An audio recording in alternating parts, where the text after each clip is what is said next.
دی ہوتی مفت تو قلم کی طرح قیامت تک جتنا فاصلہ ہے وقت کا، جب چاہتا نسل مصطفیٰ ختم ہو جاتی۔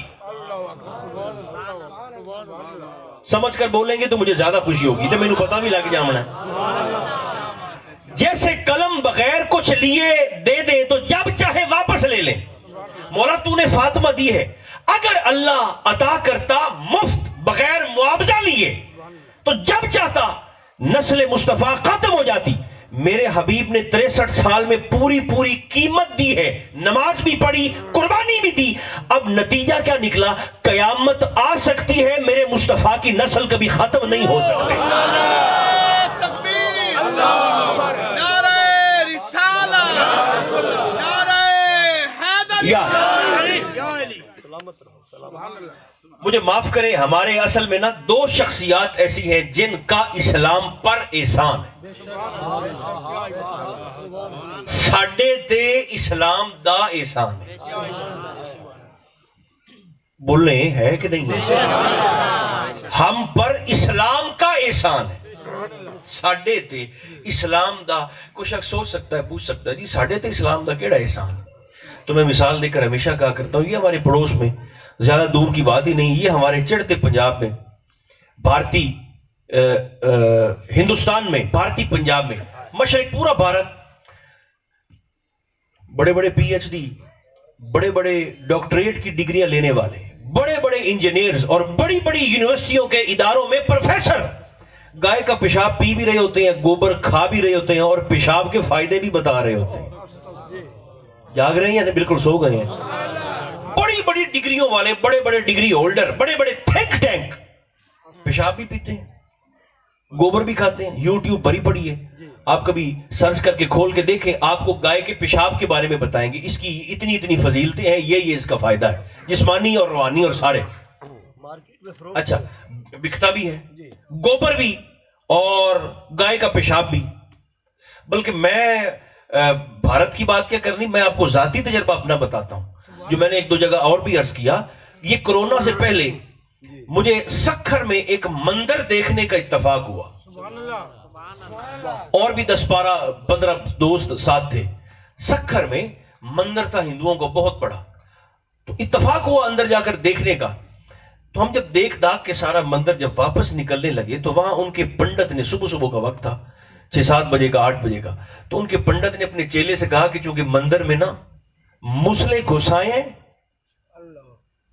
مسلے سندھی آنا اردو بولنے والا سکر، اس نے کہا مندر اچ نا مسلے واڑا ہے تے انہوں نے پاک کریے۔ اس نے کہا پاک کیسے کریں گرو جی؟ اس نے کہا وہ جو ڈیوڑی میں پڑا ہوا نا پاک پانی گڈوی دے وچ، وہ چاہت لیا۔ وہ کیا تھا؟ وہ گائے کا پیشاب تھا، گڑوی کے اندر، برتن کے اندر۔ وہ گیا، اس کو اٹھا کے لایا۔ ہم مرکزی دروازے سے نکل بھی رہے ہیں اور یہ دیکھ بھی رہے ہیں۔ بلکہ جو میرے ساتھی تھے، جب انہوں نے وہ گائے کا پیشاب جتھے مسلے ٹورے نا، میں طرح وقت اٹھی گئے، وہ سارے نکل گئے۔ جتھے مندر دے وچ مسلے ٹردے گئے، اتھے وہ گاں دا پیشاب ہی چھڑک دینا تے انہوں پاک کر دے گئے۔ بلکہ میں نے تو ان کے بھگوان کے کندھے پر بھی ایسے کر کے چیک کیا تھا بھی یہ پتھر 2 نمبر ہے کہ 1 نمبر ہے۔ اچھا، انہوں نے اس پر بھی یہاں پھینکے۔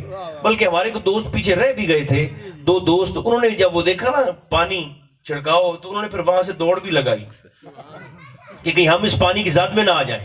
وہ بھاگ کر گئے، تو جہاں انہوں نے دیکھا وہاں انہوں نے گائے کے پیشاب سے اچھا عقل دیکھیں کتنی بندش کا شکار ہے، انہوں نے اپنے عقیدے اور نظریے میں اس جگہ کو پاک کیا، ستھرا کیا۔ اچھا، فیصلہ خود کریں، اسلام کا احسان بتا رہا ہوں۔ ایک طرف بڑے بڑے تھنک ٹینک گائے کا پیشاب پی رہے ہیں، تے اپنے پاسے او بندہ جائے ساری حیاتی سکول دا منہ نہیں ویکھا، چج سے انگوٹھا لگانا بھی نہیں آتا، دعا بندہ انگوٹھا پکڑتے اندر، بابا جی ایس طرح نہیں، ایس طرح۔ آپ اس بابے کے سامنے اگر گائے کے پیشاب پینے کی بات کریں نا، 3 دفعہ وہ بابا جی الٹی کریں گے۔ جس وجہ سے وہ بابا کراہت کا اظہار کرے گا، وہ طبیعت کی نفاست دی ہوئی میرے مصطفیٰ کا احسان۔ ہر گندی چیز سے نبی کا احسان ہے. یہ تو ہلکی سی جھلک دکھائی ہے، ورنہ ہمارے جسم پہ اتنے بال نہیں ہیں جتنے حضور کے احسان ہیں. اسلام کا ہم پر احسان ہے، مگر یاد رکھیں دو شخصیات ایسی ہیں جن کا اسلام پر احسان ہے. ایک کی گود نے اسلام کو فائدہ دیا، دوسری شخصیت کے مال نے اسلام کو فائدہ دیا. ایک علی کے بابا ابو طالب اور دوسری مصطفیٰ کی کل اولاد کی اماں جان جناب خدیجہ الکبریٰ سلام اللہ علیہ. ویسے یہ ذکر ایسا ہے کہ جس پر آپ کو بولنا چاہیے، بولنا کیا بلکہ اچھلنا چاہیے آپ کو. نعرہ تکبیر، نعرہ رسالت، وہی جنہیں بندے علماء نہ دیواؤ، نعرہ رسالت. یہ حوصلہ صرف ابو طالب کے خاندان میں ہے، انگوٹھا چوستا بچہ بھی امتحان میں ہے. او مومنو، نبی کے دین کو کوئی تیر چھو نہیں سکتا. کیوں؟ گلوے اصغر بے شیر درمیان میں ہے. جناب ابو طالب اور جناب خدیجہ ان دونوں کا اسلام پر احسان ہے، مگر شومی قسمت ان دونوں کا ذکر ہمارے جلسوں میں بہت تھوڑا ہوتا ہے، بہت تھوڑا ہوتا ہے. ان دونوں کا اسلام پر احسان ہے، اور احسان چلے گا قیامت تک، چونکہ دین قیامت تک ہے. اور فرما رہے ہیں یا نہیں فرما رہے؟ اسلام چلے گا قیامت تک، تو ان کا اسلام پر احسان بھی چلے گا. تو مولا تو عادل ہے، تو کسی کا احسان رکھتا نہیں، اور ان دونوں کا احسان تیرے دین پر ہے. پھر تو نے ان دونوں کو بدلے میں کیا عطا کیا؟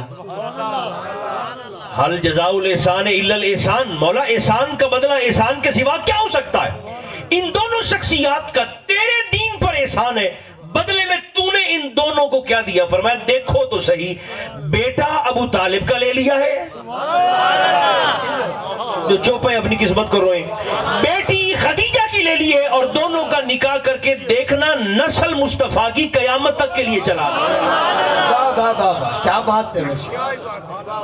شہزادہ ابو طالب کا اور شہزادی خدیجہ کی. شاہ صاحب ایک بات آپ کے لیے عرض کرنے لگا ہوں، بڑی معروف، اکثر ذکر کرتا رہتا ہوں، یہ میں آپ کو سنا رہا ہوں، یا جو شاہ صاحب اور جو سادات یہاں پر تشریف فرمائے، خاص طور پر یہ ان کے لیے، چونکہ یہ سناتے ہوئے مجھے خود بڑا مزہ آتا ہے. جناب خدیجہ، اگر آپ کا موڈ ہو تو ہم جلدی ایک جملے میں اماں جی کو سلام کر کے پھر میں مضمون کو آگے چلاتا ہوں اگر وقت بچا تو. آپ کی سہیلی ہیں جن کا نام ہے نفیسہ. کیا نام ہے؟ یہ تو آسیہ ملونہ جیسے لوگوں کو، سلمان رشدی جیسے خبیثوں کو 1988 سے اس بات کا غلط فہمی اور مغالطہ ہو گیا کہ شاید مسلمانوں کے رسول نے پیسے کے لیے جناب خدیجہ سے نکاح کیا، پیسے کے لیے نکاح کیا. عقل کے اندھو اسی بات کو ہی دیکھ لیتے کہ نکاح کا پیغام حضور کی طرف سے آیا تھا یا اماں جی کی طرف سے آیا تھا. پیغام نکاح سرکار نے تو نہیں بھیجا. کیا بات ہے. حضور تو صرف اماں جی دا 500 اٹھ لیتے تے بزنس ٹور تے سرکار مکہ تو شام تشریف لے گئے تجارتی سفر پر. اچھا جلدی سے یہ حوالہ اس کو تھوڑا سا ایسے ٹچ کر کے پھر آگے چلتے ہیں. ایک دن نا ایسے شادی سے پہلے جناب خدیجہ میری اور آپ کی ماں، ویسے ہماری ماں ہیں بڑی ٹور والی، آپ کے محدثین فرماتے ہیں کہ آپ کے مال کا جب ڈھیر لگایا جاتا تو مال کے پیچھے کھڑے ہوئے مکہ کے لوگوں کے سر نظر نہیں آتے تھے. جیو بس ایک دفعہ تو آپ مردوں کی طرح زور سے نہیں بولتے. اس قدر متمول خاتون، ملیکۃ العرب آپ کا لقب.